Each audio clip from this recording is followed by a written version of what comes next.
Welcome back, guys, or if you're new to my channel, this is Automotive Anonymous, and I'm currently driving a 2025 Subaru Forester Limited. This is the fourth of the 5 trim levels currently offered by Subaru. It starts at about $36,000 before destination. It just so happens to also be the fourth 2025 Subaru Forester that I have personally driven for review. I've done a regular review of all of them so far, and for this new generation, for this first year anyways, I'm going to also do a driving video of all of them. So I'm obviously currently driving down a gravel dirt road to share a little bit different perspective than I have with the other videos where one was in the country, one was in the city. You know, I want to give you guys a variety because if you're going to be spending over $36,000 on potentially buying a car like this, you want access to information. You want to know a lot about it. And I'm an owner of one of these. My wife and I, we have a 2025 Forester Premium and we have owned it for over a week. So there's going to be a lot of Forester stuff coming soon. But overall, how does it do? Well, it's been a few months since I've been on this specific road, and it's a lot more smooth than it was last time. So really, this isn't as impressive of a gravelly off-road drive than I was kind of expecting it to do. But anyways, if you're new to the Forester, visibility is fantastic. The side windows specifically are huge.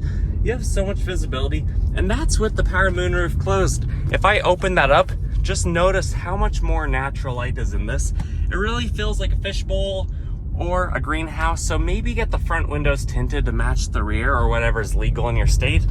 But this is a really nice vehicle. It's about 15 feet long, 6 feet wide, 5.5 feet tall, so it's pretty planted on the road. It has just under a 9-foot wheelbase and it weighs about 3,600 pounds, depending on how yours is configured and what options you have. This one being the Limited, you have a lot of goodies, you have a lot of safety features, you have leather seats, and you have quite a few creature comforts that are going to make this a really comfortable place to be, between having the heated seats, the heated steering wheel, and just nice materials throughout, even almost kind of like this Alcantara type of door insert. I've never seen that on a Subaru before, and this is probably going to get you anywhere that a reasonable truck driver is going to go in their vehicle as well.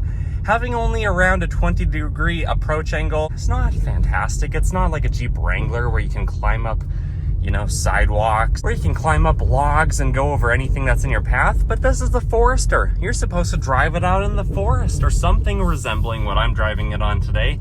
And it honestly does really well. I'm going currently 22 miles per hour and it's really pretty insulated well. There's not a lot of road noise from the rocks these tires are kicking up, or a lot of wind noise, which today it's just not the most windy day, and we've had some of those in the past. But when I've been driving this new Forester, it honestly just does a really good job, and it does seem quieter than the last generation. If you do decide to get the limited trim level and you want to splurge for the Harman Kardon speakers on this one or on a cheaper trim level, just know that they do definitely sound noticeably better than the base speakers, but it is a kind of expensive package and upgrade if you want that option.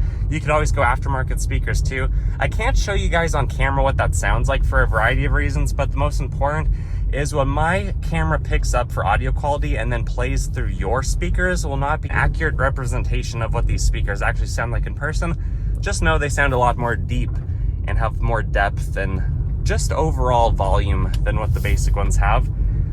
But so far, this type of drive, this type of road, it feels like what this Subaru is born to do, with just under 9 inches of ground clearance. Subaru symmetrical mechanical all-wheel drive, which is some of the best in the business, especially for anything under $50,000. It does a really good job. At no point have I slipped, have I slid, and do I have any concerns driving this around today. This road was built for the Subaru, or maybe the Subaru is built for the road. Either way, I know I'm having a good time. Let me show you guys what this looks like to do a full circle, which it's supposed to be able to do in about 36 feet. And honestly, pretty easy, even going up a little bit of an elevation change over some bigger rocks, and the 225 5518 Falcon tires on this. It feels easy, it feels great. They unfortunately do only have about 8 to 9 30 seconds of tread depth, so it's not like 12 30 seconds like a full treaded tire that you might find on some other models or vehicles in general. But it's still hopefully going to last you at least 30,000-40,000 miles, with these only weighing about 3,500 to 3,600 pounds.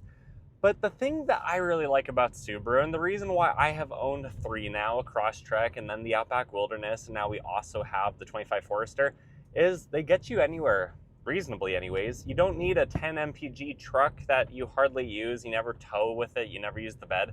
Just to drive on a freaking dirt road like this, buy a Subaru. Heck, you could take a Honda Civic on a road like this. This is honestly nothing. But when you have a Subaru, you don't really have to think twice about it. You just hop in it and go, heck, there's a Hyundai Elantra right there. It got here probably no problem, assuming it's not broken down or something, you know, something sad like that. But having the Subaru, having 30 cubic feet of room behind the second row or over 70 when the seats are down, and being able to fit your full-size friends and parents and adult children or whoever you have in the back seat, it's just nice. There aren't sacrifices made with this. You're still going to be averaging around 30 miles per gallon if you get 26 city, 33 highway. Sometimes on the forums, people do get higher than that, but it seems like more often people get less. And I don't know if that's their driving style or what it is, because in the time that we've had our 25 Forester so far, I'm getting basically what the EPA rates, and I haven't really been driving it conservatively. Heck, it's been so hot out that it's been having a little bit of extra idle time. I always turn off the start-stop feature and I let it idle to warm up the engine a little bit before we get going. But I've had no problem getting over 25 miles per gallon so far around town. And honestly, guys, it's just convenient. You can throw a lot of things in the back seat. You can throw an inflatable kayak. A mountain bike, you might have to take off the front wheel depending on how yours disassembles, but you can really fit a lot of stuff in here. You have the roof rails if you want to throw a rooftop tent on the top, or if you do want to tow 1,500 pounds with your Forester. It's just made for you. It's made to make life easier. And with Subaru's mechanical all-wheel drive system, that's basically the best in the business. I do think Mazda comes kind of close. I do think Hyundai H-Track system comes kind of close. Toyota and Honda, not even close. Not even on their CR-V and their Toyota RAV4 from what I have seen and what I've experienced, both driving them in the winter and filming their underbody shots of how the rear wheels engage. Just sad. But Subarus, I'm not surprised why they're advertising symmetrical all-wheel drive on the D-pillar with that horizontal bar. I actually think that looks kind of cool in person. And overall, this is driving fantastically at 30 miles per hour going down a gravel dirt road that's kind of a washboard a little bit.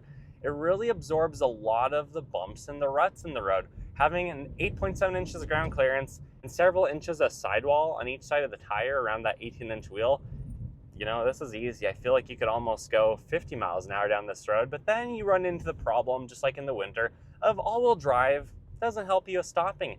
When the physics change and you change direction, that's when things get a little bit sketchy. So, you know, drive with caution. Don't feel overconfident just because you're in a Subaru. But often, when I've seen a lot of vehicles on the roofs, on their sides, and horrible accidents on the freeway, like when I'm driving to other towns to do physical therapy as my day job, do I ever see Subarus?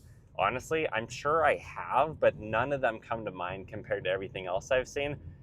And with that said, I think this is a really good vehicle. If I haven't already done the 0 to 60, I'll include that here. For traction's off, I'll brake rev the CVT, and it is in sport sharp mode, so let's see what it can do. Keep in mind, density altitude's under 4,000 feet, so today this one's only down on power about 12 to 14%.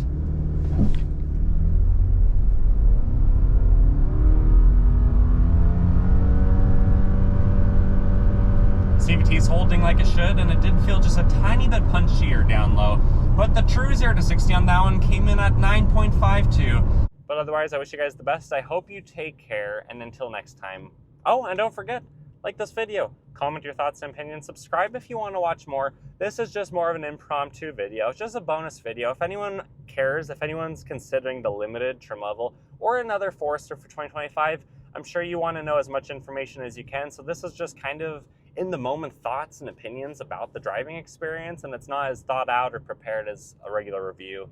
Anyways, take care, guys.